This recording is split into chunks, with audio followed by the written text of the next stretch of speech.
দুই দিনের ঢাকা সফরে প্রথম দিনে পাকিস্তানের উপপ্রধানমন্ত্রী ইসহাক দারের সঙ্গে আলাদা আলাদা বৈঠক করেছেন বিএনপি, জামাত ও এনসিপি নেতারা।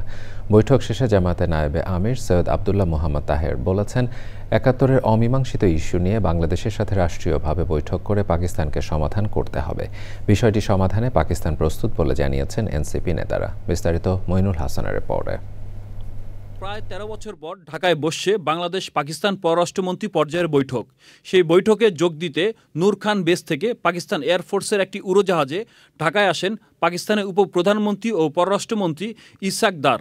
দুপুরে হযরত শাহজালাল আন্তর্জাতিক বিমানবন্দরে তাকে স্বাগত জানান পররাষ্ট্র সচিব আসাদ আলম সিয়াম। বিকেলে গুলশানে পাকিস্তান দূতাবাসে ইসহাক দারের সঙ্গে আলাদা আলাদা বৈঠক করেন বিএনপি, জামাত ও এনসিপির নেতারা।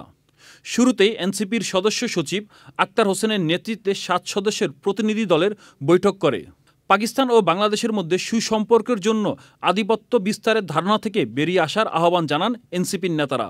আমাদের যে চিন্তা যে গোটা দক্ষিণ এশিয়ায় আমরা যেসব প্রতিবেশী দেশগুলো রয়েছি তাদের মধ্যকার সম্পর্ক হবে ভ্রাতৃত্বের, এবং তাদের মধ্যে কোনো ধরনের হেজিমনি, কোনো ধরনের আগ্রাসন, কোনো ধরনের আধিপত্যবাদী মানসিকতা থাকবে না।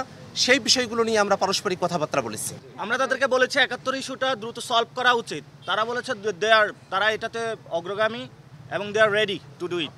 পরে জামায়াতে ইসলামীর ৫ সদস্যের প্রতিনিধি দল বৈঠক করে পাকিস্তানের উপপ্রধানমন্ত্রী ও পররাষ্ট্রমন্ত্রী ইসহাক দারের সাথে ৭১-এর অমীমাংসিত বিষয়গুলো মীমাংসা করা ছাড়াও আঞ্চলিক বাণিজ্য উন্নয়ন ও সার্ক সক্রিয় করতে পাকিস্তানের প্রতি আহ্বান জানিয়েছে জামায়াতে ইসলামী।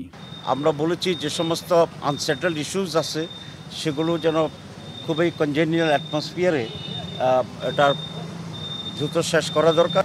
আমরা কোনো কথাই নেই, এসব বিষয় হচ্ছে যে দুইটি সরকারের আলোচনার বিষয়। পরে বিএনপির মহাসচিব মির্জা ফখরুল ইসলাম আলমগীরের নেতৃত্বে বিএনপির ৬ সদস্যের প্রতিনিধি দল বৈঠক করে পাকিস্তানের উপপ্রধানমন্ত্রী ইসহাক দারের সঙ্গে। তবে বৈঠক শেষে বিএনপির পক্ষ থেকে কথা বলেননি কেউ। সফরে পররাষ্ট্রমন্ত্রী পর্যায়ের আনুষ্ঠানিক বৈঠক ছাড়াও প্রধান উপদেষ্টা ডক্টর মোহাম্মদ ইউনুস ও বিএনপির চেয়ারপারসন বেগম খালেদা জিয়ার সঙ্গে সৌজন্য সাক্ষাৎ করবেন ইসহাক দার। Moinul Hasan, channel i, Dhaka.